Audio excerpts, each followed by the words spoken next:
Everyone, শুরু করছি আজকে একটা নতুন দিন নতুন ব্লগ। Good morning. অনেক দিন পর আজকে আমি সকাল সকাল ব্লগ শুরু করছি। আজকে আমরা যাচ্ছি শান্তিনিকেতন। আমার ভাই গাড়ি চালাচ্ছে, এই যে আমাদের পুচকো দুটো, আর এই যে আমার ভাইয়ের বউ। হ্যালো করো সবাই, হাই। তো চলুন আস্তে আস্তে শুরু করি।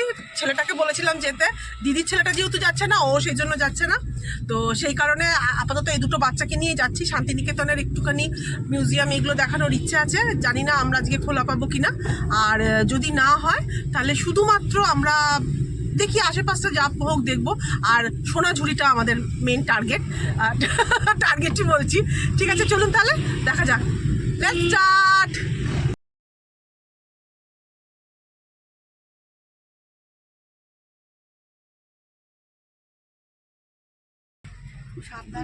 কি যাচ্ছে? বস ইন্ডিকাসটা কি? বস ইন্ডিকাস বলে কাউকে? কেন বস কেন ইন্ডিকেটস বলে? সাইন্টিফিক নাম। যাচ্ছি, কিন্তু এর রাস্তা গুগলের মতে চলছে বটে। আমি আগেও গেছি শান্তিনিকেতন, এরকম ভাঙাচোরা রাস্তায় আমি যাই। জয়দেব ইলাম বাজার হয়ে বললো তো রাস্তাটা দিতে। বলছে জয়দেব ইলাম বাজার, কোথা দিয়ে যাচ্ছি কিভাবে যাচ্ছি জানি না। আমি যে রাস্তা দিয়ে গেছিলাম সেই রাস্তাটা কি সুন্দর স্মুথ ছিল, এ তো ভাঙাচোরা রাস্তা। কোথায় গিয়ে উঠবো জানি না, দেখি কতক্ষণে গিয়ে পৌঁছাই। এখন কটা বাজে? সর্ষে ক্ষেত আরো আছে, এখন তো প্রচুর সর্ষে ক্ষেত পাবো। অনেক সর্ষে ক্ষেত দেখতে দেখতে যাচ্ছি। খুব ইচ্ছে ছিল দাঁড়িয়ে একটু ছবি টবি তুলবার। আমার ভাইয়ের বউয়ের মানে মুনমুনেরও খুব ইচ্ছে ছিল, কিন্তু কি করে দাঁড়াবো, অনেক দেরি হয়ে যাবে। এমনিতেও আমরা অনেক দেরি করে বেরিয়েছি। রাস্তাটা খুব সুন্দর, এতক্ষণ আমরা মেঠো রাস্তা দিয়ে আসছিলাম, তো এবার আমরা মেন রোডের ওপর পড়েছি। এই রাস্তাটা খুবই সুন্দর, চারিদিকটা পুরো জঙ্গলে জঙ্গল। তারপর আমরা চলে এলাম অজয় নদীর কাছে, আর এবারে আমরা গিয়ে উঠবো পুরো জয়দেব, যেখানে জয়দেব মেলা হয়। জানেন তো, আমি দুর্গাপুরেই এত বড় হয়েছি, এখানেই আমার সব কিছু, অথচ আমি না কোনোদিনও জয়দেব মেলা দেখিনি বা কোথায় হয় সেটাও জানতাম না। আমি জীবনে প্রথম এইখান দিয়ে যাচ্ছি, কারণ আমরা যখন যে 2-3 বার শান্তিনিকেতন গেছি, আমরা পানাগড় দিয়ে ঘুরে ঘুরে গেছি। আচ্ছা, এইখানেই জয়দেবের একটা মন্দির আছে, এখন জানি না এই মন্দিরটা বা অন্য কোনো মন্দির। পেলাম যে যার টোটো আছে সে আমাদের পুরো শান্তিনিকেতনটা দেখাবে ঘুরিয়ে। অ্যাকচুয়ালি যেহেতু বাচ্চাগুলোকে নিয়ে এসেছি, সেই জন্য আমি চাইছিলাম ওরা শান্তিনিকেতন সম্বন্ধে জানুক, রবীন্দ্রনাথের ঐতিহ্য, রবীন্দ্রনাথকে সবাই জানে, সে কিন্তু তার কোথায় কি আছে সেটা জানুক। সেই কারণের জন্য একজন দাদাকে পেলাম, তিনি আমাদের হেল্প করবেন। এই যে এটা দিয়েছে, এটা দিয়ে আমাদের সব জায়গাগুলো ঘুরিয়ে নেবে। সেই কারণের জন্য আমরা যাচ্ছি। আর ভাই আসছে গাড়িটাকে নিয়ে, ও এখানে পার্কিংয়ে রাখবে, তারপর ও টোটোতে আমাদের সব জায়গায় ঘুরিয়ে দেবে। সব সিস্টেম পাল্টে গেছে। তারপরে এটা হচ্ছে এডুকেশন টু, না বলে দিলে কোনো জিনিস জানা বোঝা যাবে।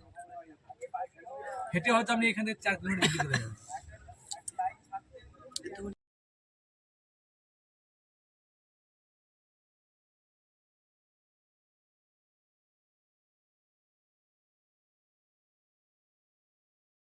আচ্ছা, এটা হচ্ছে পুরো বিশ্বভারতীর এরিয়া, তাই তো? আসার সময় এটা দেখে নিলাম। এটা হচ্ছে অমর্ত্য সেনের বাড়ি, 80 সেন। এই বাড়ির মধ্যে থাকতেন অমর্ত্য সেন, মা থাকতেন অমৃতা সেন। হ্যাঁ, হ্যাঁ, মা থাকতেন আর কি থাকতেন? অমর্ত্য সেন মাঝে মধ্যে আসেন যখন, তখন বাড়ির মধ্যে এসে প্রবেশ করেন। হ্যাঁ। এটা হচ্ছে অমর্ত্য সেনের বাড়ি। হ্যাঁ। এবং অমর্ত্যর নামটা দিয়েছিলেন, বিশ্বকবি নাম দিয়েছিলেন অমর্ত্য, ডাক নাম ছিল বাবলু সেন। অমর্ত্যর নামটা কবির দেওয়ার নাম। আচ্ছা,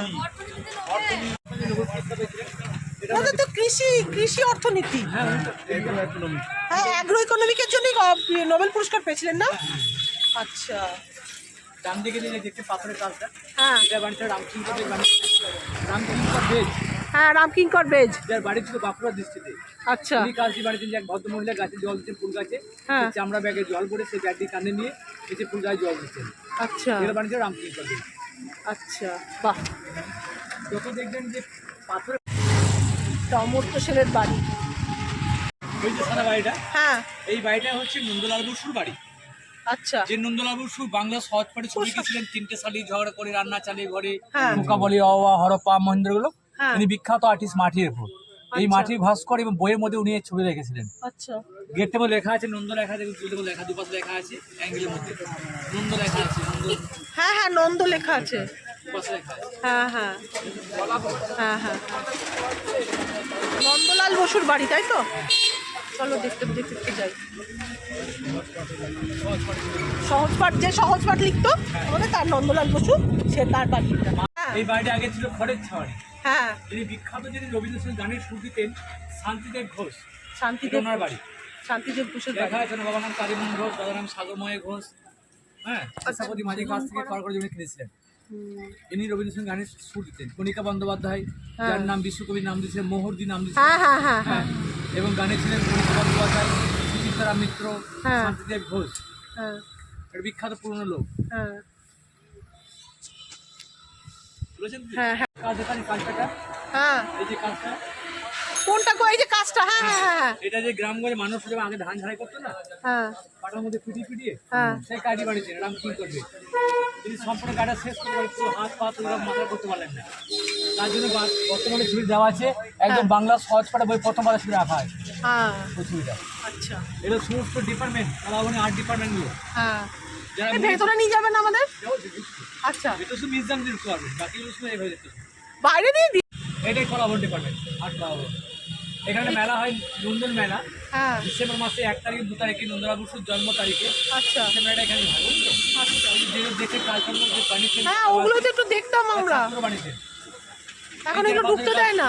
এটা পাথরের কালচার, হ্যাঁ এটা বানিয়েছে রামকিঙ্কর বেজ। এবার ওদিকে তাকাও, 1955 সাল থেকে 56 সালে হ্যাঁ নাম দিলেন কলের বাঁশি।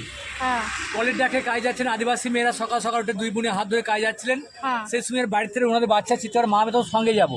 হ্যাঁ। বাচ্চার মা ছেলেকে বাহানা করে, বাবা তোকে সঙ্গে নিয়ে গেলে আমাদের বাড়ি ফিরতে সন্ধ্যা হতে পারে হ্যাঁ। এবং কাজের অনেক ফেলতে পারে, হ্যাঁ। তুই বাড়ি থাক, তুই তার পরের দিকে সঙ্গে নিয়ে যাবে। বাচ্চার কথা না শুনে মায়েদের পেছন ধরেন। হ্যাঁ মাসে যখন কাজ যাচ্ছে, মাথার মধ্যে খাবার বাটি নিয়ে 2 বোনে হাত ধরে, হ্যাঁ সেই সময় মায়েদের সামনে ঝড় জল বৃষ্টি হয়। হ্যাঁ সেই ঝড় বৃষ্টির মায়েদের মাথার চুল এবং শাড়িয়া চুলটা সামনে উড়ে আসেন পেছন দিকে। হ্যাঁ। পেছন দিকে বাচ্চারা দৌড়ে যাচ্ছে হাতে লাঠিতে পা তুলে, হ্যাঁ। যে মা আমাকে সঙ্গে নাও। দেখবেন যে আমাদের বাঙালির ক্ষেত্রে বলে যে মায়ের চেয়ে মাসির দরদ বেশি। হ্যাঁ। বা দিকে ছেলে মাসি, হ্যাঁ। পেছনে মুখটা ফিরে দেখছে যে বুড়ি ছেলেটির কাছে কিনা। আচ্ছা এরকম দৃশ্য দিয়ে বাড়িতে রামকিঙ্কর বেজ সিমেন্ট বালি পাথর মাখিয়ে লোহার ট্যাকচার দাঁড় করিয়ে 1 ফুট দূর থেকে দাঁড়িয়ে তিনি পাথর ছুঁড়ে ছুঁড়ে কাজ বানিয়ে গেছিলেন। এই কাজের মধ্যে কোনো যন্ত্র প্রবেশ করেনি, বিনা যন্ত্রে কাজ তৈরি কি করেছিলেন। কি করেছিলেন একবার বলুন? সিমেন্ট তৈরি, সিমেন্ট বালি পাথর মাখিয়ে লোহার ট্যাকচার দাঁড় করিয়ে হ্যাঁ। 1 ফুট দূর থেকে দাঁড়িয়ে সেই পাথর ডাব ডাপ ধরে উনি ছুঁড়ে ছুঁড়ে কাজ তৈরি করেছেন। আচ্ছা হ্যাঁ, চলুন। হ্যাঁ হ্যাঁ সবুজ, হ্যাঁ ওইখানে একটা মাটির বাড়ি আছে, যে বাইরে বলা হয় ব্ল্যাক হাউস। আচ্ছা ওই মাটির দেওয়ালে কিছু বাংলা সহজ করে শুনেছি, বলার নামগুলো বললাম। তিনটে শালি ঝড় করে, রান্না চালে ঘরে, খোকা বলে অবা, হরপ্পা মন্দিরগুলো, আমলের ডাক ঘরের দই, হ্যাঁ। সমস্ত আংলেন ছবিগুলো নন্দলাল বসু।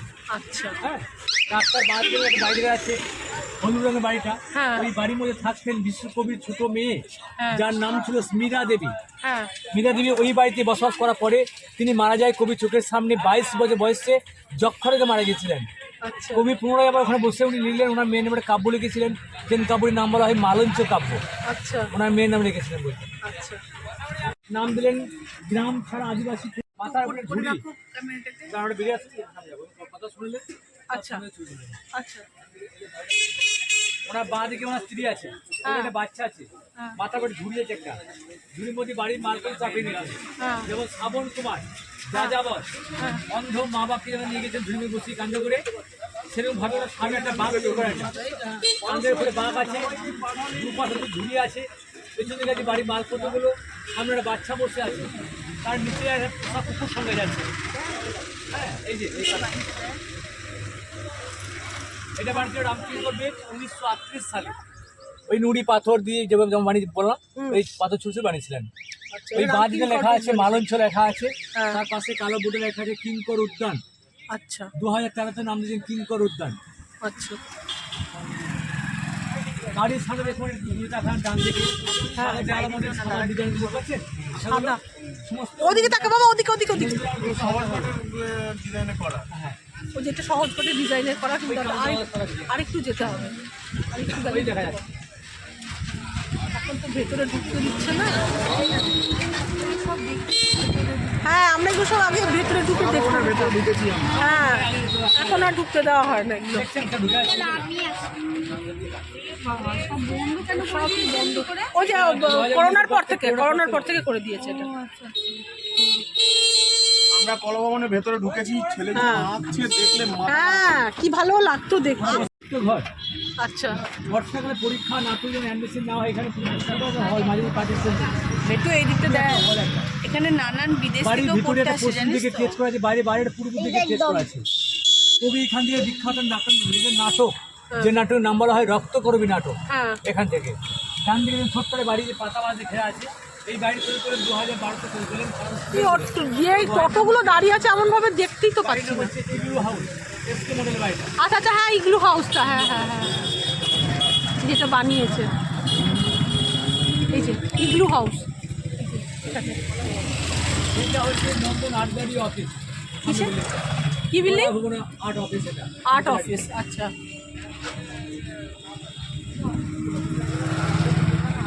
এখানেও আছে রবীন্দ্রনাথ আছে আঁকাগুলো, সেই গাছের পাতার রস তৈরি করে উনি যে বোর্ডের মধ্যে ছবি আঁকতেন না, আচ্ছা, সেটা এখানের মধ্যে রাখা আছে।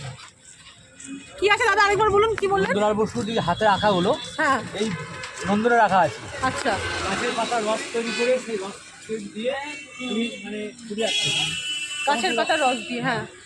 আর এই যে ডান দিকে দেখুন বারান্দার পাশে একটা ঠেলা দেখতে পাচ্ছি, ঠেলাটা কোথায় ঠেলাটা কোথায় আমি দেখতে পাচ্ছি না। আর এই যে পিলারটা এই যে সামনে সিমেন্টের ঠেলা, আচ্ছা হ্যাঁ হ্যাঁ হ্যাঁ, পিলারটা বোঝাই যাচ্ছে না। একটা স্কেল একটা স্কেল, সারে গামা গান গাইতে গেলে যেমন শব্দ বলা হয় সারে গামা পা, এই scale।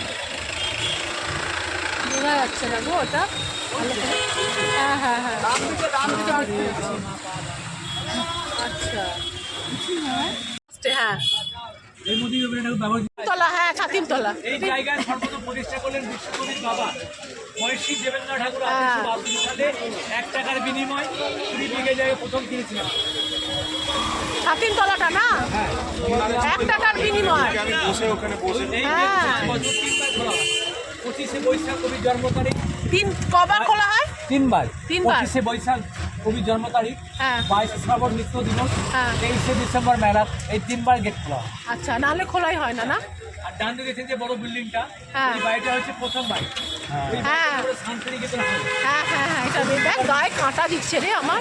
খুবই সব পরিবার কিনেছিল ওনার বাবা। হ্যাঁ। এই বাড়ির মধ্যে প্রথম বসবাস করলেন। দেখো। বাড়িটি বানিয়ে গেলেন 1863 সালে, 64 সালে। হ্যাঁ, কলকাতার জোড়াসাঁক মোড়ে বাড়িটি বানিয়েছেন 3 মডেলে, হিন্দু মুসলিম গির্জা। এইটা একটু দাঁড়াবে তো, একটু নামবো। বাইরে বাইরে, সব বাইরে দাঁড়িয়ে। ওইদিকে আলো নামেন, হ্যাঁ ওইদিকে ঘুরে আসবেন না। আচ্ছা ঠিক আছে। কবি এখান থেকে লিখেছিলেন শরৎ কবিতা। এসে শরৎ হিমের পরশ লেগেছে হাওয়ার পরে, দুদিকে দিয়ে- সকালবেলায় গাছের ডোগায় শিশিরের রেখা ধরে। এটা হচ্ছে উপাসনা মন্দির। এই যে উপাসনা মন্দির, আসল উপাসনা মন্দির। করলেন রবীন্দ্রনাথ ঠাকুরের বড় ভাই, যার নাম ছিল দ্বিজেন্দ্রনাথ ঠাকুর। হ্যাঁ দ্বিজেন্দ্রনাথ। এই মন্দির তৈরি করলেন 1891 সালে। পুরো বাড়িটা বেলজিয়াম গ্লাস, ওপর টালি হচ্ছে বাংলাদেশের টালি, এখানে টালি। হ্যাঁ বাড়ি খোলা হয় প্রতি বুধবার এবং বছর 3 থেকে 4-5 বার খোলা হয়। সেটা 25শে বৈশাখ, 22শে শ্রাবণ, 23শে ডিসেম্বর মেলা, 25শে ডিসেম্বর, 6ই মাঘ, এসব দিন খোলা হয় বাড়িটা। আচ্ছা, বাড়ির মধ্যে কিছুই নেই। না এটা উপাসনালয় জানি আমি। উপাসনা করতেন, একটা মেয়ের বেটা বেদি আছে, একটা সে বেদির মধ্যে উপাসনা করতেন। হ্যাঁ জানি, এটা আমরা দেখেছি ছোটবেলায় যখন আসতাম। এবং এই বাড়িতে সিনেমা হয়েছে পোস্ত সিনেমাটা। পোস্ত, হ্যাঁ হ্যাঁ হ্যাঁ, পোস্ততে আছে, পোস্ত সিনেমাটাতে আছে তো, ভুলেই গেছিলাম, দেখিয়েছে। এইখানে ওইখান থেকে ঘুরে আসলে তখন বলে দিয়ে দাঁড়াবে।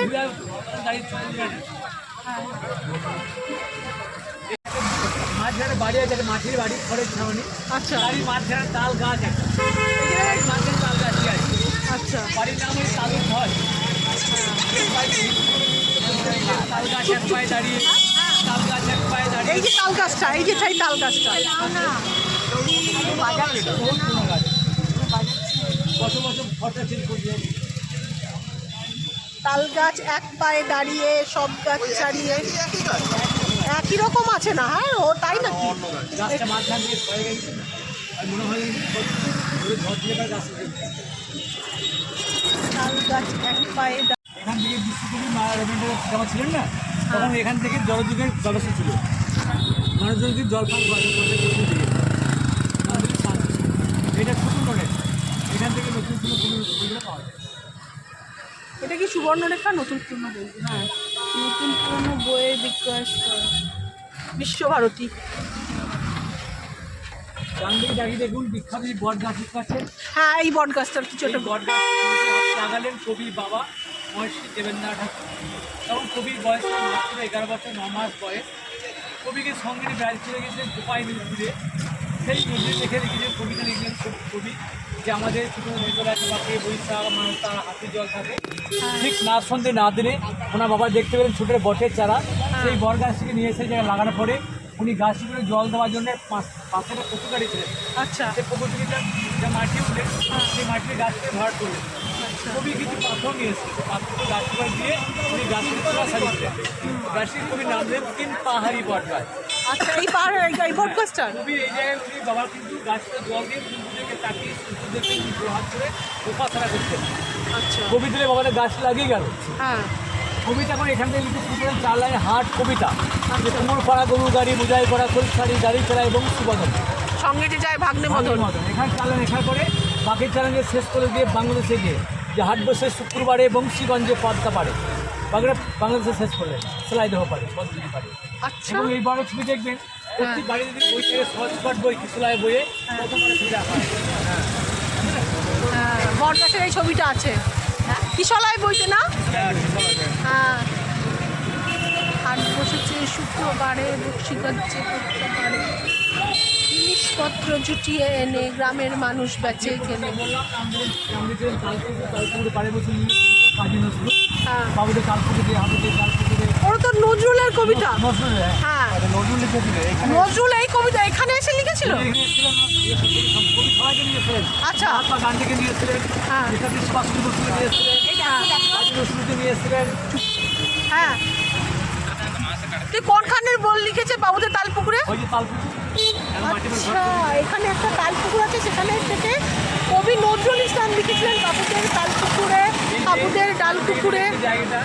এই জায়গাটির নাম বলা হয় আনন্দ পাঠশালা। আনন্দ পাঠশালা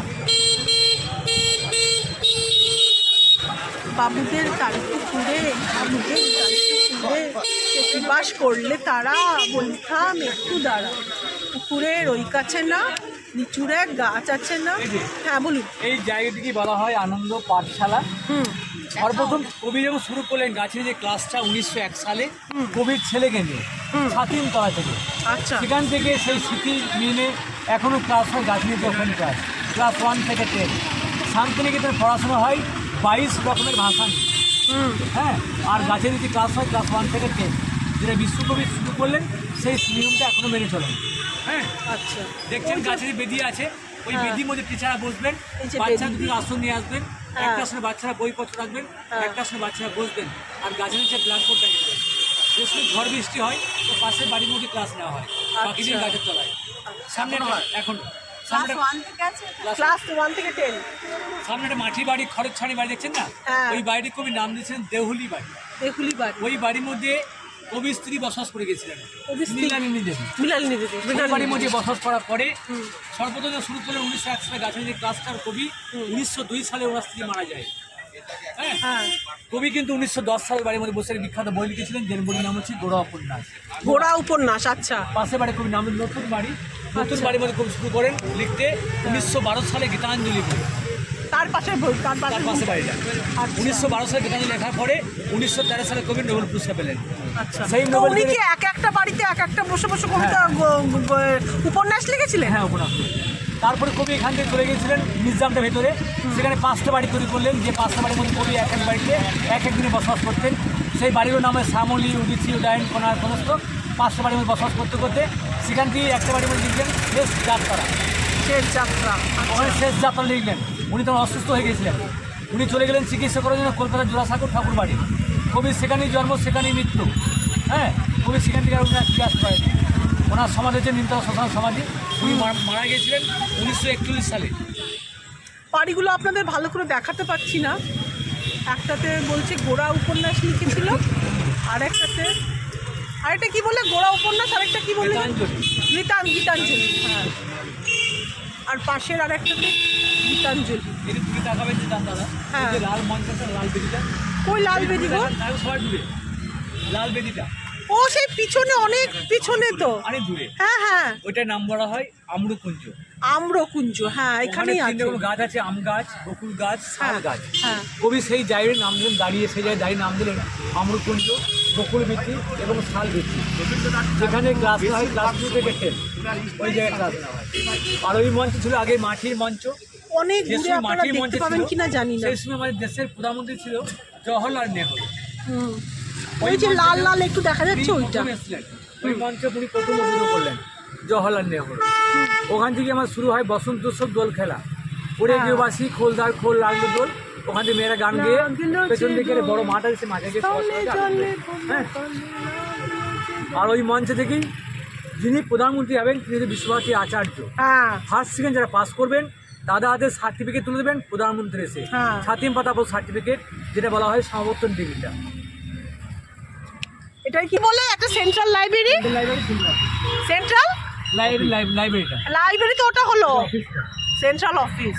আর এই পাশেই মাঠটা আছে আমরা মেলার মাঠটা, এই মেলা ভেঙে হ্যাঁ মেলা আমি তো জানি, মেলাটা তো দেখার এই কিছু নেই। মাঠটার নাম হচ্ছে ভবনডাঙ্গা পোস্ট মেলার মাঠ। এই হিন্দি ভবনে ক্লাস করতেন ইন্দিরা গান্ধী? আচ্ছা হিন্দি ভাষায় ক্লাস করছে।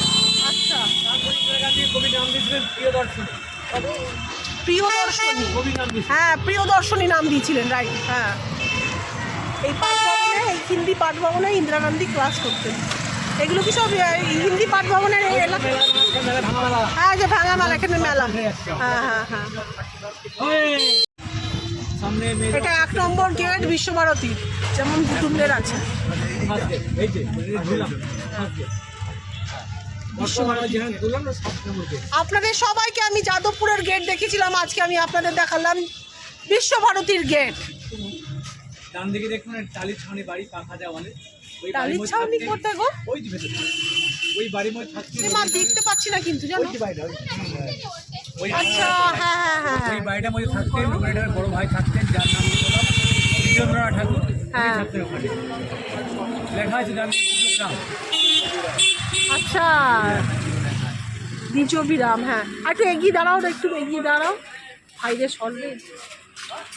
হ্যাঁ হ্যাঁ হ্যাঁ লেখা আছে। গাছ রয়েছে সেই লিচু গাছ, ওগুলো হুম।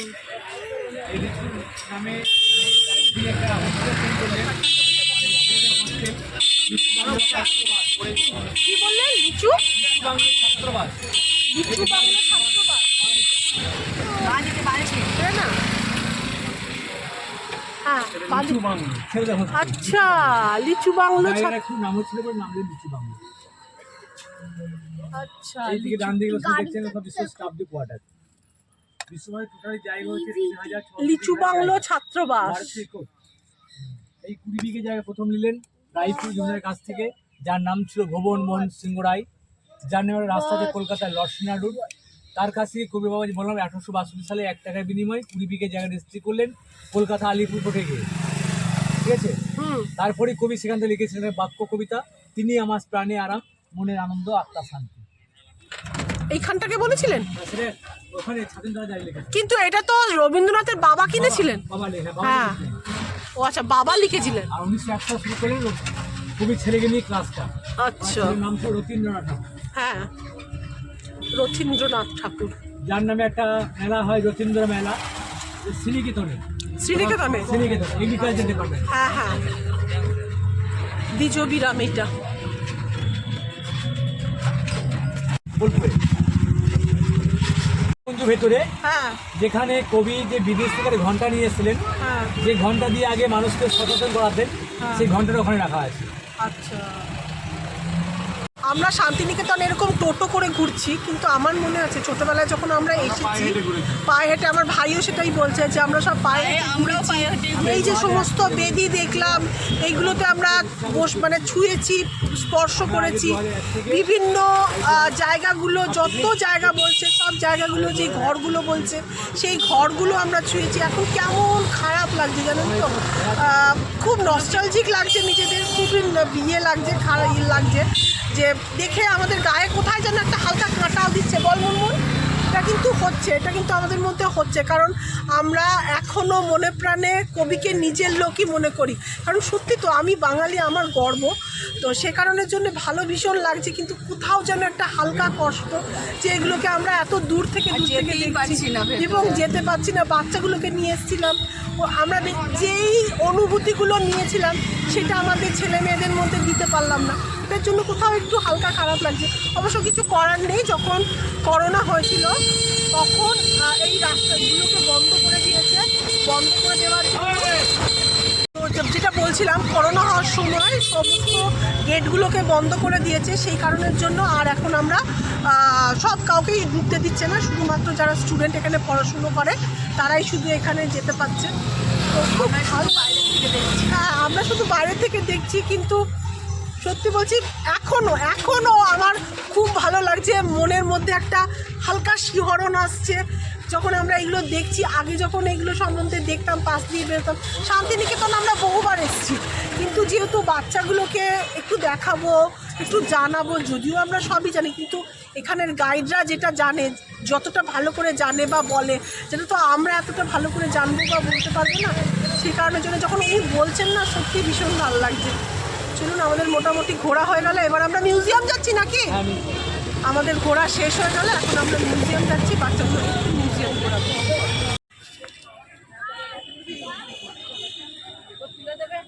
বলছিলাম না, এই জায়গাগুলোতে আমরা নিজেরা আগে ঢুকেছি, কত মানে এত নস্টালজিক লাগছে না এই জায়গাগুলো, কি বলবো, খুব সুন্দর। কিন্তু এখন এরকম করে দূরে দূরে ভিডিও তোলা ছাড়া আমাদের কোনো উপায় নেই। আমরা গাইড দাদাকে ছেড়ে দিলাম, তারপরে এবারে নিজেরা হাঁটছি। এখানে যে উপাসনালয়টা, সেখানে আসলাম, এখানে আমরা একটা ফটোও তুলে নিলাম। তারপরে কি বলছি শুনুন। যে শান্তিনিকেতনের গুরুদেব যেখানে থাকতেন, যেটা ওনাদের অ্যাকচুয়াল বাড়ি, সেই বাড়িটার সামনে আমি আসলাম। আগে তো বললাম আপনাদের সব জায়গাতেই যে আমরা গিয়ে যেগুলো দেখতে পেতাম, তো এখনও সেগুলো দেখতে পাই না। বাইরে থেকে আপনাদেরকে আমি একটু দেখাবার চেষ্টা করছি, দাঁড়ান। স্টার্টিংয়ে এটা প্রথমে আমরা গেটের কাছে যাচ্ছি। এখানে দেখুন লেখা আছে আনন্দ রূপম মৃতম। দেখুন এখানটা খুব সুন্দর লেখা আছে। আর এই যে গেটটার কাছে আপনাদেরকে দেখাই, দাঁড়ান, এই দেখুন সামনে একটা, এগুলো সব রামকিঙ্কর বেজ নাকি তৈরি করেছে, খুব সুন্দর লাগছে দেখতে। ডান দিকে পশ্চিম দিকে আছে মসজিদের পাশে। আমরা গুগলে ম্যাপ দেখবেন, এবার পৃথিবীর ম্যাপে পূর্ব পশ্চিম দিকে বিরাট নাম এই বাড়িটা পশ্চিম দিকে আছে মসজিদের পাশে। আপনার মন্দির মসজিদ দুটো বাড়িটার মধ্যে এবার মন্দির, এই বাড়িটার মসজিদ, সামনে যে তিনটে। মূর্তিটা দেখতে পাচ্ছেন, সিমেন্ট বালি পাথর মাঝে ভাস্কর্য। এই তো খাচ্ছে দাজ, কেমন খেতে গোড়া এই রাবড়িটা? একদম অন্যরকম স্বাদ না? ভালো খেতে। কি খাচ্ছ? রাবড়ি খাচ্ছি, ওদেরকে খাওয়ালাম, তাই একটু taste করছি।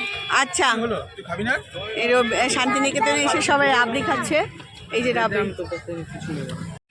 আমাদের দেশের প্রধানমন্ত্রীরাই আচার্য দেব হয় বিশ্বভারতীতে, সে কারণে যারা ফার্স্ট সেকেন্ড থার্ড হয় তাদের যে প্রাইজটা দেওয়া হয় সেটা আমাদের আচার্য দেব অর্থাৎ প্রধানমন্ত্রী দেয়। ভারতবর্ষে যে প্রধানমন্ত্রী থাকে এটা হচ্ছে সেই জায়গা যেখানে দাঁড়িয়ে এই অনুষ্ঠানটা হয়।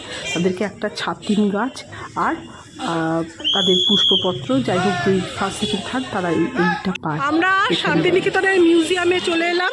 এই যে টিকিটের মূল্য বড়দের জন্য 100 টাকা, বাচ্চাদের জন্য 10 টাকা। এই দেখুন শান্তিনিকেতন মিউজিয়াম।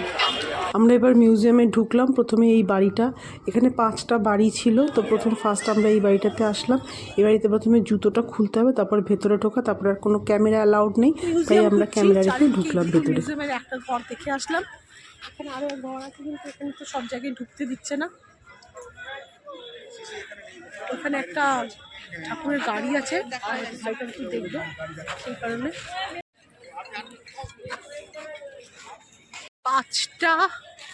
5টা ঘর রয়েছে, সেইটা দিয়েই এই পুরো মিউজিয়ামটা। তার মধ্যে 2টো হয়ে গেছে, আর এমনি ঘরগুলোতে বেশিরভাগ ঘরই ঢুকতে দিচ্ছে না, টুকটাক ব্যাপার, সেই কারণের জন্য। আর আমরা পুরোটা দেখাতে পাচ্ছি না, এমনি ছোটোখাটোর মধ্যেই দেখাচ্ছি আপনাদের। আর এখন আমরা যাচ্ছি ঠাকুরের গাড়ি দেখতে। আসছে আসল জিনিস, এটা আমার ছিল মেন অ্যাট্রাকশন, যেটার জন্য আমি মিউজিয়ামে এসেছি, সেটা হচ্ছে এই সেই গাড়ি।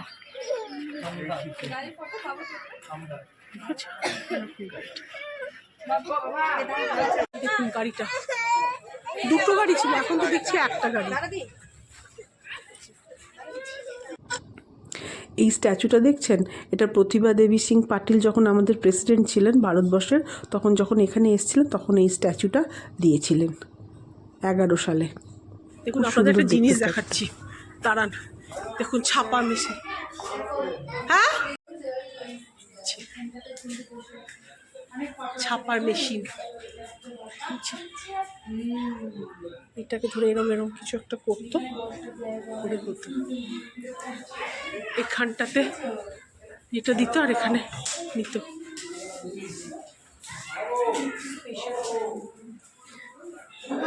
এখানে ঠাকুরের বসার, এই মুনমুন, এই যে এখানে ঠাকুরের বিছানাপত্র বলছি না, এই যে এখানে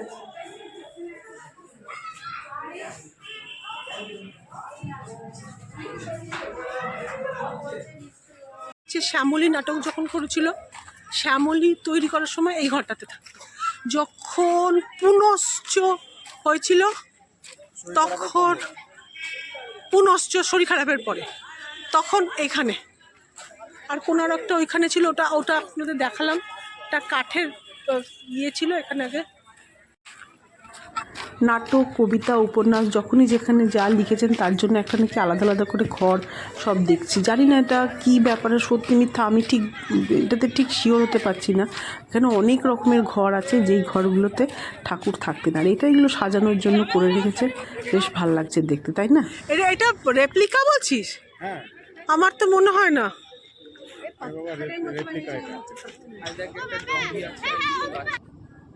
এইখানে দেখুন একটা কত বড় ইউক্যালিপটাস গাছ আছে, এরপর একটা বট গাছ আর ইউক্যালিপটাস গাছ ওইখান থেকে দূরে দেখা যাচ্ছে। আজকে আমার ভিডিওটা না অনেক বড় হয়ে গেল, অনেক কিছু তাও দেখানো যেন মনে হচ্ছে বাকি থেকে গেল। ঠিক আছে, কেমন লাগলো অবশ্যই জানাবেন, লাইক শেয়ার কমেন্ট করবেন।